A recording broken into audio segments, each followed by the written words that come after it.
हामी वैज्ञानिक समाजवादीलाई नेपाली समाजमा अगाडि बढाइरहेका छौं। क्रान्तिलाई अघि बढाउनुको सिधा अर्थ वैज्ञानिक समाजवादी सामाजिक व्यवस्था निर्माण गर्ने प्रक्रियामा छ। एउटा सामाजिक व्यवस्थाका आधारभूत 3 अंग हुन्छन्: अर्थतन्त्र, राजनीति र संस्कृति।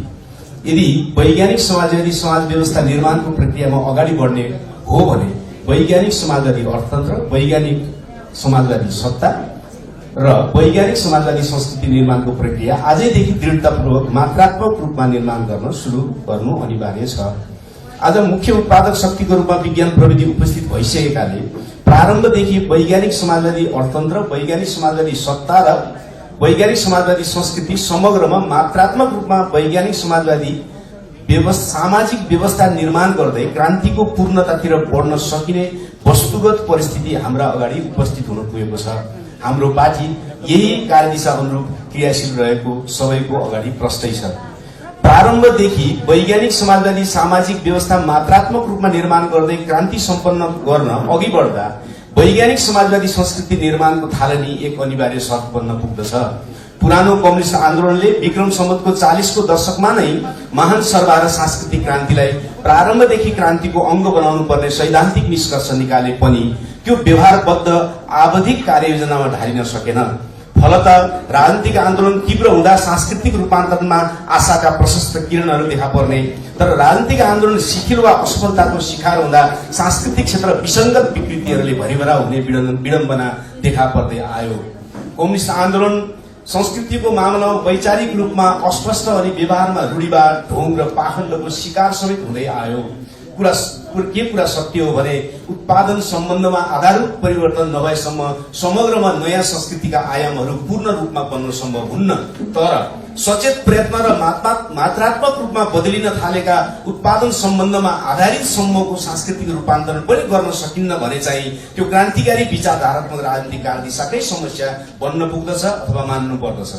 यस प्रकारको ऐतिहासिक विडम्बनामय यथार्थ र अबको आवश्यकतालाई आत्मसात गर्दै हाम्रो पार्टीको प्रथम राष्ट्रिय भेलाले वैज्ञानिक समाजवादी संस्कृति निर्माणको सांस्कृतिक आम कार्यक्रम पारित गरेको छ। सो कार्यक्रमलाई तत्कालीन कार्ययोजनामा ढाल्दै वैज्ञानिक समाजवादी पार्टीको प्रारम्भिक पार्टी संस्कृति र सामाजिक संस्कृतिलाई ठोस रूपमा सूत्रबद्ध समेत गरेको छ। ती नीति र सूत्रबद्ध गरिएका सांस्कृतिक विषयलाई व्यवहारिकृत गर्दै पार्टी र पार्टी समर्थकहरू शानदार ढंगले अघि बढ्न थालेको सुखद अनुभूति बीच हामी उभिएका छौं। संस्कृति र संस्कारमा नयाँ व्यवस्था प्रकट नभएसम्म सांस्कृतिक रूपान्तरण र नयाँ संस्कृति निर्माणको सवाल जहिले पनि नारामै सीमित बन्ने र प्रतिगमनमा समेत जाने खतरा भइरहन्छ भन्ने यथार्थलाई व्यापक प्रशिक्षणमा लैजान हामी प्रतिबद्ध छौं। संस्कृतिको व्यापक आयाम हुन्छ भन्ने कुरा प्रष्टै छ।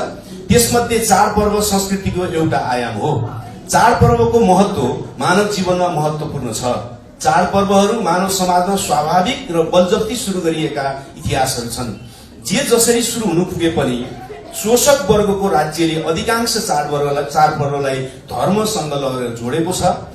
थोरै चाडपर्व मात्र धर्मबाट अलग पाइन्छ। हरेक सामाजिक व्यवस्था र त्यसको नेतृत्व गर्ने वर्गले उत्सवहरू आफ्नो वर्गको हित हुने गरी मनाउँछ। सुख दुःखको अनुभूति आफ्नै वर्गको निम्ति समर्पित गर्दछ। आज चाडपर्वलाई पुँजीपति वर्गले आफ्नो फाइदाको निम्ति उत्सव बनाउँछ, किनभने त्यस अवसरमा आम श्रमजीवीको भावनामाथि खेलवाड गरेर बढीभन्दा बढी सामान बिक्री गर्न सकियोस् र नाफा सोहोर्न सकियोस्। यस गम्भीर यथार्थलाई बुझ्ने हो भने वैज्ञानिक समाजवादीहरूले पनि आफ्नो चाडपर्व आफ्नै विचारधारा, आफ्नो उद्देश्य र आफ्नै वर्गको शिर उच्चो पार्ने खालको बनाउनु अनि आफ्नो वर्गको फाइदाको निम्ति मनाउनु अनिवार्य छ। शोषक वर्गसँग चाडपर्वमा पनि समानान्तर रूपमा प्रतिद्वन्दिता सिर्जना गर्दै जानु जरुरी छ। वैज्ञानिक समाजवादीहरूको चाडपर्व नीतिमा क्रान्तिकारी, विधिमा वैज्ञानिक र व्यवहारमा सामुदायिक हुनु आवश्यक छ। संस्कृति अन्तर्गत चाडपर्व र संस्कारहरूबारे हाम्रो पार्टीले 5 वटा आम नीति अघि सारेको छ। 1. रूढिवादी संस्कृति अन्तर्गत चाडपर्व र संस्कार छाड्न नचाहने व्यक्तिलाई घृणा नगर्ने, तर आलोचना र सही बाटोमा आउन अपिल चाहिँ गरिरहने। 2. सांस्कृतिक पर्वबाट धार्मिक कुरालाई अलग गरेर केवल सांस्कृतिक गतिविधि मात्र गराउने प्रयत्न गर्ने। 3. रूढिवादी चाडपर्व संस्कारलाई सुधार गर्न प्रेरित गर्ने, सुधार गर्नेलाई प्रोत्साहित गर्ने। 4. चाडपर्व र संस्कारहरूमा हुने खर्चलाई उपभोक्तावाद र आडम्बरबाट मुक्त गर्न किफायती गर्ने गराउने कार्यलाई प्रोत्साहित गर्ने र 5 वैज्ञानिक समाजवादीहरू आफैले चाहिँ रूढिवादी चाडपर्व र संस्कारलाई त्याग गर्दै नयाँ वैज्ञानिक चाडपर्व र संस्कारको निर्माण एवं अभ्यास दृढतापूर्वक सुरु गर्ने र तिनलाई आम समाजको बनाउन पहल जारी राख्ने यी आम नीति व्यवहारमा क्रमशः अभ्यास गर्ने क्रममा हामी अगाडि बढिरहेका छौं। कुनै पनि महत्त्वपूर्ण दिवस तबसम्म आम समाजको सांस्कृतिक पर्व बन्दैन जबसम्म ती विषयलाई खानपिन मनोरञ्जन र भावना साटासाटको अवसरसँग जोडिँदैन। त्यसैले वैज्ञानिक समाजवादीहरूले एकातिर आफ्नो मूल सांस्कृतिक पर्व कुन हुने टुङ्ग्याउनु जरुरी थियो भने सँगसँगै यो पर्वलाई केवल राजनैतिक दिवसमा सीमित नगरी आम समाजले अभ्यास गर्ने गरी सांस्कृतिक पर्वको रूपमा स्थापित गर्नुपर्ने चुनौती पनि थियो। यही आवश्यकतालाई पूरा गर्न हाम्रो पार्टीको प्रथम राष्ट्रिय भेलाले वैज्ञानिक समाजवादीहरूको मुख्य पर्वको रूपमा फागुन 1 गतेलाई मनाउने निर्णय लियो। फागुन 1 गतेलाई राजनैतिक मात्र होइन सांस्कृतिक पर्व बनाउन दिशाबोध गर्यो। फागुन 1 गते 10 वर्षीय जनयुद्ध थालनीको दिन हो। त्यो जनयुद्धमा नेपालको इतिहासको राष्ट्रिय स्वाधीनता र श्रमजीवी वर्गको मुक्तिका निम्ति सबैभन्दा बढी बलिदान भएको हो। त्यो जनयुद्ध नेपालको इतिहासमा भएका सबै जनसङ्घर्ष जनआन्दोलन र जनविद्रोहको समष्टिमा अभिव्यक्ति थियो। त्यसैले फागुन 1 केवल जनयुद्ध दिवस मात्र होइन बरु नेपालको इतिहासमा भएका सबै बलिदान र मुक्तिको सपनाको बिम्ब भएकाले फागुन 1 मा इतिहासका सबै बलिदानको स्मरण गर्नु सही हुन्छ अनि नयाँ क्रान्तिका निम्ति संकल्प गर्नु महत्त्वपूर्ण हुन्छ।